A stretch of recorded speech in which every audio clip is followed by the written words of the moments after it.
दोस्तों, अगर आप अपने लाइफ में बिजनेस करने के बारे में अगर सोच रहे हैं तो प्लीज इस वीडियो को पूरा जरूर देखिएगा।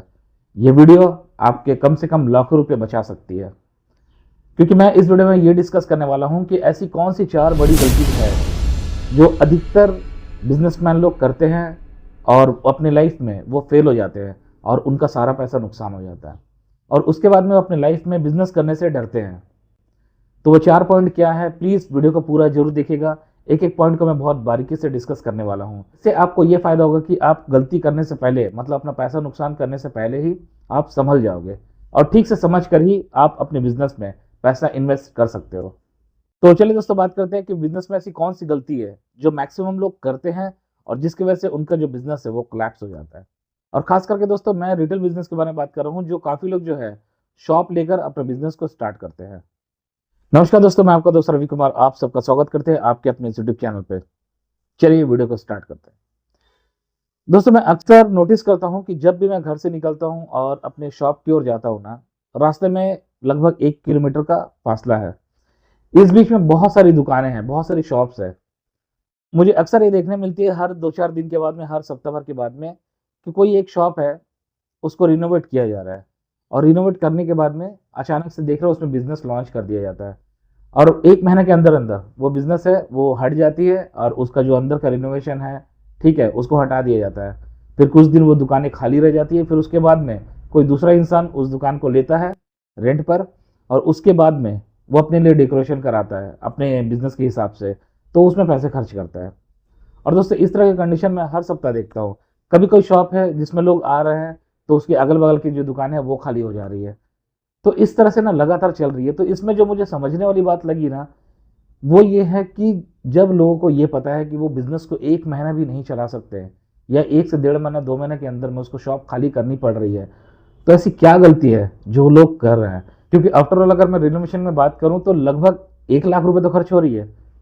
वो 1 लाख भी बहुत बड़ी अमाउंट है, क्योंकि वॉल पुट्टी लगाई जाती है, कलर किया जाता है, उसके बाद में शेल्फ वगैरह चेंज किया है, उसके बाद में डेस्क चेंज होती है, पीओपी लगाया जाता है और ऐसे बहुत सारे छोटे-छोटे काम हैं।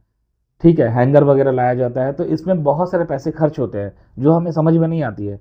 देखने वालों को लगता है कि इसमें कुछ भी खर्च नहीं, लेकिन उसमें खर्च होती है दोस्तों। और वो खर्च जो है, वो आपके पॉकेट से लगती है। कहने का मतलब ये है कि अगर उसमें पैसे का नुकसान होता है, तो आपके पॉकेट से जाता है। तो इसलिए क्यों अपना नुकसान करते हो?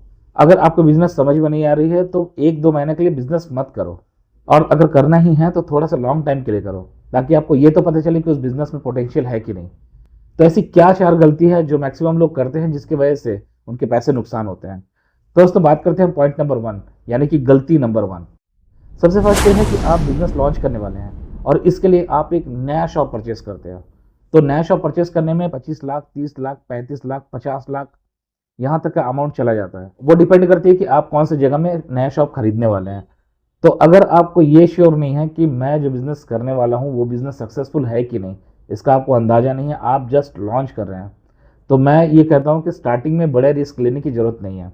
मैं ये नहीं बोल रहा हूँ कि शॉप कभी नहीं खरीदनी चाहिए। शॉप खरीदना अच्छा है, आपकी प्रॉपर्टी बनती है।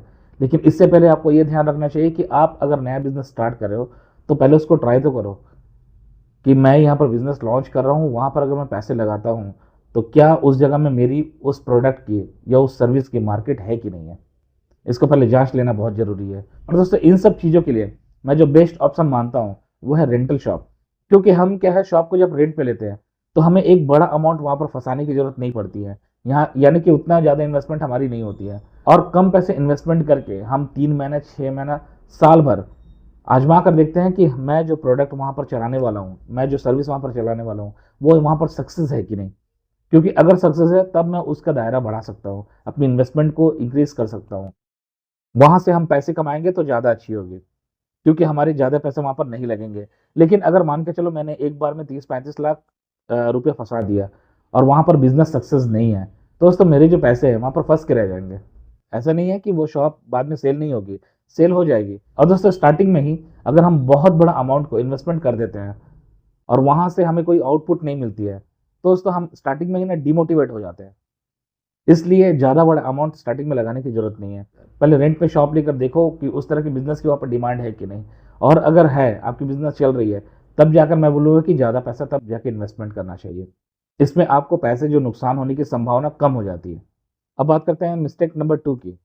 जब कोई भी बिज़नेसमैन नया बिज़नेस स्टार्ट करता है और वो एक पर्टिकुलर से जगह में बिज़नेस स्टार्ट करना चाहता है, तो सबसे पहले उनका ये काम होना चाहिए कि वो जिस तरह के बिज़नेस को करने वाले हैं, जिन शॉप में करने वाले हैं, सबसे पहले उसको ये समझने की ज़रूरत है कि वो बिज़नेस वहाँ पर चल पाएगी कि नहीं। मतलब मैं जो प्रोडक्ट वहाँ पर रख रहा हूँ, उसकी डिमांड है कि नहीं? मेरी जो प्राइस है वहाँ पर सही है कि नहीं? मेरे कॉम्पिटिटर कितने हैं? कितने लोगों को मैं कम्पीट कर सकता हूँ? मेरी तरह जो भी सर्विस या प्रोडक्ट आस-पास में बेच रहे हैं, उनकी मार्केट कैसी है? उसके पास में कितने कस्टमर हैं? इन सब को समझने की ज़रूरत होती है। लेकिन मैंने देखा है कि बहुत सारे लोगों के पास में पैसा होने से बस वो बिज़नेस को स्टार्ट कर दे रहे हैं। उनको ये सब जो सर्च करने का टाइम ही नहीं है। लेकिन आपको ये समझना चाहिए कि थोड़ा-सा टाइम लेकर अगर आप इस समय रिसर्च कर लें, तो आपके काफ़ी पैसे नुकसान होने से आप बच जाएँगे। क्योंकि दोस्तों अगर आप बिज़नेस लॉन्च करते हैं, तो आप उसमें इन्वेस्टमेंट तो करेंगे, 1 लाख, 2 लाख, 5 लाख, 10 लाख कुछ तो इन्वेस्टमेंट करेंगे और अगर आपको लगे कि ये जो प्रोडक्ट है या ये बिज़नेस है वो मैं नहीं चला पा रहा हूँ या मेरे पास में कस्टमर डिमांड नहीं है, तो फिर उस जगह में आप फ्रस्ट्रेट हो जाएँगे और मजबूरन आपको बिज़नेस बंद करनी होगी क्योंकि आपके पास में ग्राहक ही नहीं आएँगे। तो आप बेचेंगे किसको? इसलिए सबसे पहले इस चीज़ को समझने की ज़रूरत है क्योंकि हम जो प्रोडक्ट में पैसा लगा रहे हैं, हम जो सर्विस में पैसा लगा रहे हैं, वो पैसा फ्री में तो नहीं आ रहा दोस्त। वो हम अपना मेहनत का ही पैसा लगा रहे हैं, अपने घर का पैसा लगा रहे हैं या अपने से लोन लेकर पैसा को लगा रहे हैं। तो किसी की भी पैसे वहाँ पर लग रही है दोस्तों, वो एक मेहनत का पैसा है। इसलिए इसे समझने की ज़रूरत है। इसमें थोड़ा-सा टाइम दो और टाइम देने के बाद में जब आप सैटिस्फाई हो कि हाँ, इस तरह के बिज़नेस की डिमांड है और मैं इस बिज़नेस को चला सकूँगा, तब जाके बिज़नेस में रिस्क लेने की ज़रूरत है। अब बात करते हैं दोस्तों मिस्टेक्स नंबर 3 की। काफ़ी लोगों को मैंने देखा है कि छोटे स्केल पर बिज़नेस को स्टार्ट नहीं करेंगे। ख़ास करके मैं रिटेल शॉप की बात कर रहा हूँ। छोटे स्केल पर यानी कि बहुत कम इन्वेस्टमेंट करके बिज़नेस को स्टार्ट करने में पता नहीं लोगों को शर्म आती है या क्या मुझे समझ में नहीं आता। लोग ये चाहते हैं कि जब मैं बिज़नेस स्टार्ट करूँ, ठीक है? तो वो कंप्लीटली अच्छी तरह से डेकोरेशन होना चाहिए। जितने ज़्यादा पैसे मैं उसमें इन्वेस्ट करूँ, उतना ही हो सकता है कि कस्टमर अट्रैक्ट होंगे। और इस वजह से काफ़ी लोग बहुत ज़्यादा पैसे खर्च कर देते हैं स्टार्टिंग में ही। और सिर्फ डेकोरेशन में दोस्तों काफ़ी लोग जो है लाखों रुपए इन्वेस्टमेंट कर देते हैं और धीरे-धीरे जब सब कुछ उनको रियलिटी समझ में आती है ना, तब उसको झटका लगता है कि मैंने शायद गलत जगह पैसे लगा दिए। ऐसी बात नहीं है कि बिज़नेस में पैसे लगाना गलत बात है, लेकिन पहले से ही आपको पता होना चाहिए कि बिज़नेस चल रही है या फिर आप उस बिज़नेस में पहले से ही माहिर हो या फिर आपके पास में पहले से कस्टमर हो, तो अगर आप अच्छा खासा पैसे खर्च करते हैं, अपने रिनोवेशन में, अपने डेकोरेशन में, तो कोई गलत बात नहीं है क्योंकि आप बिज़नेस करके उससे कमा लोगे। लेकिन आप स्टार्टिंग में लॉन्च कर रहे हो, आपने कभी बिज़नेस नहीं किया, तो ये आपके लिए बहुत बड़ी गलती हो सकती है। इससे बेस्ट ये होगा कि स्टार्टिंग में ही नॉर्मल सा डेकोरेशन करो, स्टार्टिंग में आपकी जो प्रोडक्ट है, उसमें पैसे खर्च करो। उसको लेके आओ, बेचो ताकि अगर वो सेल नहीं भी होते हैं, तो आप उसको रिटर्न कर सकते हैं या फिर सेम टू सेम रेट पे आप किसी बड़े होलसेलर को दे सकते हैं, तो आपके पैसे जो है, वो रिटर्न होने के चांसेस बढ़ जाती है। लेकिन आप अगर रिनोवेशन में, डेकोरेशन में पैसा खर्च करते हैं और आपकी बिज़नेस नहीं चलती है, तो आपको बहुत बड़ा नुकसान होता है। अब बात करते हैं दोस्तों चौथी और सबसे बड़ी गलती की। और चौथी सबसे बड़ी गलती ये है कि आपको ये देखना चाहिए कि जहाँ पर भी आप बिज़नेस स्टार्ट करने वाले हो, चाहे आपके एरिया हो या मार्केट एरिया हो या कोई मॉल वगैरह में एक छोटी सी शॉप से आप बिज़नेस स्टार्ट करना चाहते हो, कोई बात नहीं, आप बिज़नेस स्टार्ट करो। लेकिन स्टार्टिंग में आपको ये बात समझने की ज़रूरत है कि कम से कम उसमें 4 महीने, 6 महीने एटलीस्ट टाइम तो दो। क्योंकि इसी तरह की सबसे ज़्यादा गलती मैंने देखी है। लोग 1-1 महीना में एक्सपेरिमेंट करते हैं। 1 महीने में, डेढ़ महीने में, काफ़ी लोग ऐसे हैं जो 15 दिन में दुकान खोलते हैं, उसके बाद में अपने सेटअप को उठाकर चेंज कर दे रहे हैं। तो इसमें गलती क्या होती है? अगर आप पहले से कन्फर्म नहीं हो कि ये बिज़नेस की यहाँ पर डिमांड है, मैं इस बिज़नेस को चला सकूँगा, तो मत खोलो बिज़नेस।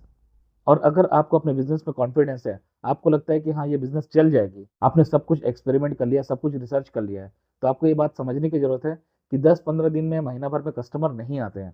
आपको थोड़ा-सा उसमें टाइम देना होता है। और अगर आप अंडर कॉन्फिडेंट है, आपको ये नहीं लग रहा है कि आपसे बिज़नेस चल पाएगी, तो बिज़नेस स्टार्ट ही क्यों करते हो? क्योंकि अगर आप शॉप लेते हो, तो उसमें आप पैसे इन्वेस्ट कर रहे हो, आप उसमें प्रोडक्ट खरीदने के लिए पैसे लगा रहे हो और भी बहुत सारे अलग-अलग तरह के पैसे खर्च हो रहे हैं, डेकोरेशन में पैसे खर्च हो रहे हैं, बोर्ड में पैसे खर्च हो रहे हैं, एडवर्टाइज़मेंट में, मार्केटिंग में पैसे खर्च हो रहे हैं। तो इसके लिए थोड़ा-सा टाइम तो देना ज़रूरी है, क्योंकि आप सिर्फ़ 1 महीने के लिए लाखों रुपए इन्वेस्टमेंट नहीं कर सकते। आपको पेशेंस रखना होगा। एटलीस्ट 1 लाख, 2 लाख लगा रहे हो, तो कम से कम 2-3 महीना, 6 महीना कम से कम ट्राई तो करो। अगर आपके प्रोडक्ट अच्छे हैं, तो आपकी बिज़नेस चल जाएगी। लेकिन अगर आपके पास में बिल्कुल पेशेंस नहीं है, तो प्लीज़ बिज़नेस को स्टार्ट मत करो। पहले उसमें टाइम दो, अच्छा से रिसर्च करो, अच्छा से समझो कि कौन-सा माल कहाँ से परचेज़ करना है, किस रेट पे बेचना है, कितने की मार्जिन रखनी है, सब कुछ समझिए। समझने के बाद ही बिजनेस को लॉन्च करो। और यही जो 4 गलती है मैक्सिमम लोग कर देते हैं और इसीलिए उसकी बिजनेस फेल हो जाती है और 10-15 दिन में, महीना भर में दुकान को चेंज करना पड़ता है। दोस्तों, अगर आप अपने लाइफ में आगे चलकर बिजनेस करना चाहते हो तो प्लीज़ इन सब बातों का ध्यान जरूर रखें। दोस्तों, आई होप कि इस वीडियो से आपको कुछ समझ में आई होगी। अगर चैनल पर पहली बार आए तो प्लीज़ चैनल को सब्सक्राइब जरूर कर दीजिएगा और हाँ, बेल आइकन पर क्लिक करना बिल्कुल मत भूलिएगा। मिलते हैं नेक्स्ट वीडियो में, तब तक के लिए आपके दिन शुभ और मंगलमय हो। धन्यवाद।